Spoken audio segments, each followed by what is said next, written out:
वक्फ खौफ का वो दूसरा नाम जिसे सुनते ही आदमी कभी सहम जाता था, लेकिन दशकों से कांग्रेस की तुष्टीकरण की राजनीति और वोट बैंक की लालच से पैदा हुआ खौफ का ये नाम अब अपने अंत के बेहद करीब है। सोचिए, जहां Egypt, Iraq, Libya, Tunisia, Turkey और पाकिस्तान जैसे इस्लामिक देशों में भी वक्फ के पास यूं ही किसी भी जमीन पर अपना दावा ठोकने का कोई अधिकार नहीं है, लेकिन वही कांग्रेस एक खास समुदाय के वोट के लालच में इस कदर अंधी हो चुकी है कि इसने वक्फ को इतनी खुली छूट दे रखी है कि एक स्टेट स्पॉन्सर्ड लैंड माफिया बन चुका है। कांग्रेस द्वारा दी गई इसी छूट के कारण वक्फ जिस भी जमीन पर अपना हाथ रखते वो जमीन वक्फ की हो जाती थी। तमिलनाडु वक्फ बोर्ड ने 2022 में तिरुचिरापल्ली डिस्ट्रिक्ट के पूरे गाँव को ही अपना क्लेम कर दिया, जिसमें एक 1500 पुराना मंदिर भी शामिल था। सोचिए, इस्लामिक जमीनों के मैनेजमेंट के लिए बने वक्फ बोर्ड को कांग्रेस सरकार ने इतनी शक्तियां दी हुई थी कि पूरे के पूरे गांव हजारों वर्ष पुराने मंदिर या चर्च को भी अपना क्लेम कर सकता है। और सुनिए, 2014 लोकसभा चुनाव से ठीक कुछ महीने पहले तो कांग्रेस ने खुद दिल्ली वक्फ बोर्ड को लुटियस दिल्ली में कनॉट प्लेस,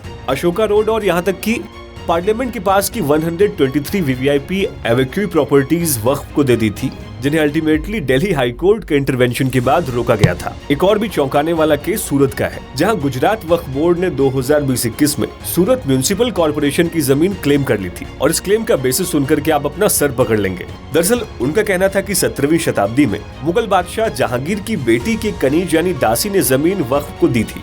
तो सोचिए कि स्टेट वक्फ बोर्ड्स, जो खुद एक गवर्नमेंट एंटिटी है, वो दूसरी सरकारी बॉडीज की जमीन को क्लेम कर ले रही है। अभी ऐसी अक्टूबर 2024 में ही कर्नाटका वक्फ बोर्ड ने विजयपुरा डिस्ट्रिक्ट में होनावाद गांव के लगभग 400 गरीब किसानों की 1500 एकड़ जमीन क्लेम कर ली थी। वक्फ बोर्ड कभी तमिलनाडु में हजारों वर्ष पुराने हिंदू मंदिर समेत पूरे के पूरे गाँव को क्लेम कर रहा है, कभी केरल के क्रिश्चियन मछुआरों की जमीन क्लेम कर रहा है, कर्नाटक में लिंगायत किसानों की जमीनों को हड़प रहा है, हरियाणा के जटलाना गाँव में गुरुद्वारे की जमीन से लेकर के यहाँ तक कि वक्फ बोर्ड गोल गुम्बज और बिदार फोर्ट जैसे 53 एसआई प्रोटेक्टेड मॉन्यूमेंट से लेकर के गुजरात में बेट द्वारका में 2 आइलैंड्स और दिल्ली में संसद भवन पर भी अपना क्लेम करता है। हाल ही में तो एक मौलाना ने उत्तर प्रदेश के राजभवन को ही वक्फ की प्रॉपर्टी बता दी। और इस तरह के आर्बिट्रेरी लैंड ग्रैब्स और करप्शन के इतने केसेस हैं कि इसकी गिनती करना भी बहुत मुश्किल हो जाए।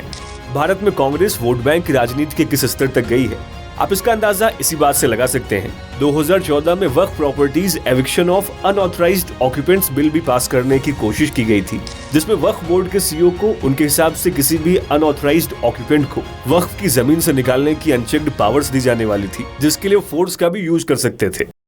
हालांकि 2014 में नई सरकार बनने के बाद कांग्रेस का ये कारनामा फेल हो गया। गवर्नमेंट ने इस बिल को वापस ले लिया। वक्फ की इसी छूट, मनमाने रवैये और कांग्रेस की गलती को सुधारने का काम सरकार ने किया है। वक्फ को अब किसी भी आम आदमी की जमीन पर नजर डालने से पहले 100 बार सोचना होगा। वक्फ की एक एक संपत्ति का ऑडिट करके उसका रिकॉर्ड तैयार किया जाएगा। कांग्रेस और उसके सहयोगी दल वक्फ अमेंडमेंट बिल 2025 का विरोध इसलिए कर रहे हैं क्योंकि उनकी वोट बैंक की राजनीति की दुकान अब खतरे में है। भारत जैसे हिंदू बहुल और धर्मनिरपेक्ष देश पर कांग्रेस ने हमेशा अपनी तुष्टीकरण की मजहबी राजनीति को थोप कर रखा था, लेकिन अब धीरे धीरे गुलामी की हर वो जंजीरें टूट रही हैं जो कांग्रेस ने अपने फायदे के लिए बांध रखी थी।